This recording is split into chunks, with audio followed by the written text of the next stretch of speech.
Je suis heureux d'apprendre que un mouvement congolais dénommé Conscience congolaise pour la paix pourrait bientôt faire sa sortie officielle. J'encourage ses compatriotes à pouvoir persévérer sur la voie de la paix et de la justice. Je sais que certains de ses compatriotes ont lutté pendant tout un temps en essayant d'organiser des webinaires avec les compatriotes qui sont répandus à travers le monde et même au pays. Ils ont essayé de repasser en revue le rapport mapping avec les 617 crimes qui ont été commis dans les grands lacs africains. Il est temps qu'un tribunal pénal international puisse être institué pour pouvoir juger ceux qui ont commis ces crimes. À défaut d'un tribunal pénal international, il serait mieux qu'il y ait ne fût-ce qu'une justice transitionnelle au pays pour que ceux qui ont commis ces crimes répondent, mais tout en réparant ce qu'ils ont pu faire au pays de Patrice Emery Lumumba. Le Congo est un pays où la Bible constitue un livre de chevet pour beaucoup de compatriotes.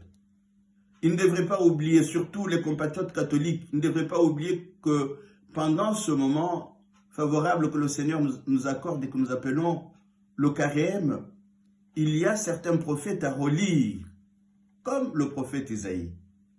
Au chapitre 58 de son livre, au verset 5 et 6, il écrit ceci: « Est-ce là le jeûne qui me plaît, un jour où l'homme se rabaisse? S'agit-il de courber la tête comme un roseau, de coucher sur le sac et la cendre? Appelles-tu cela un jeûne, un jour agréable au Seigneur ?» Et le prophète ajoute: « Le jeûne qui me plaît, n'est-ce pas ceci, faire tomber les chaînes injustes, délier les attaches du joug, rendre la liberté aux opprimés, briser tous les jougs ?»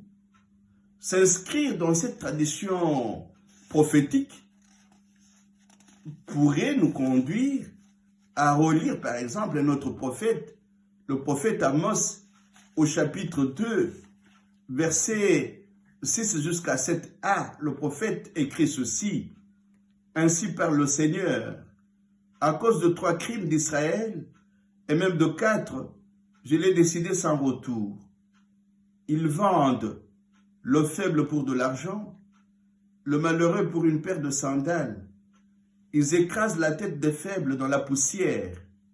Aux humbles, ils ferment la route. » Voilà, nous inscrire dans cette tradition prophétique pourrait questionner notre façon de lire ce livre de chevet qu'est la Bible.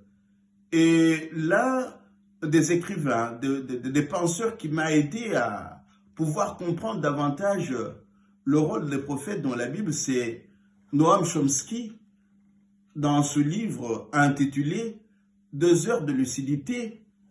Il m'a aidé à comprendre que les prophètes étaient des intellectuels qui remettaient en question la société dans laquelle ils vivaient, du point de vue politique, social, culturel,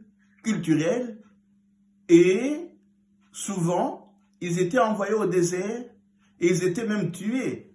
Et Jésus, chez l'évangéliste Matthieu, en parle quand, s'adressant à ses adversaires, il dit: « Vous construisez les tombes des prophètes que vos pères ont tués. » Aujourd'hui, nous avons besoin que se lèvent de plus en plus au Congo des prophètes qui puissent plaider la cause de la justice, de la vérité, de l'amour et de la paix.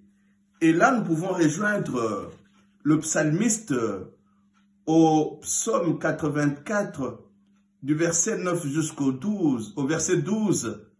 Le psalmiste dit ceci: « J'écoute que dira le Seigneur. Ce qu'il dit, c'est la paix pour son peuple et ses fidèles, qu'ils ne reviennent jamais à leur folie. amour et vérité se rencontrent, justice et paix s'embrassent, la vérité germera de la terre et du ciel se penchera la justice. Si nous faisons nôtre ce psaume, nous pourrons demain, avec les amis de la conscience congolaise pour la paix, refonder notre pays sur l'éthique reconstructive, qui soit à la fois, comme le dit Jean-Marc Ferry, qui soit à la fois une éthique de responsabilité, mais aussi une éthique de réconciliation. Bravo, je vous souhaite beaucoup de courage et bonne chance sur la route que vous avez empruntée pour pouvoir sortir le Congo du gouffre sans fond où il se retrouve aujourd'hui. Bon courage et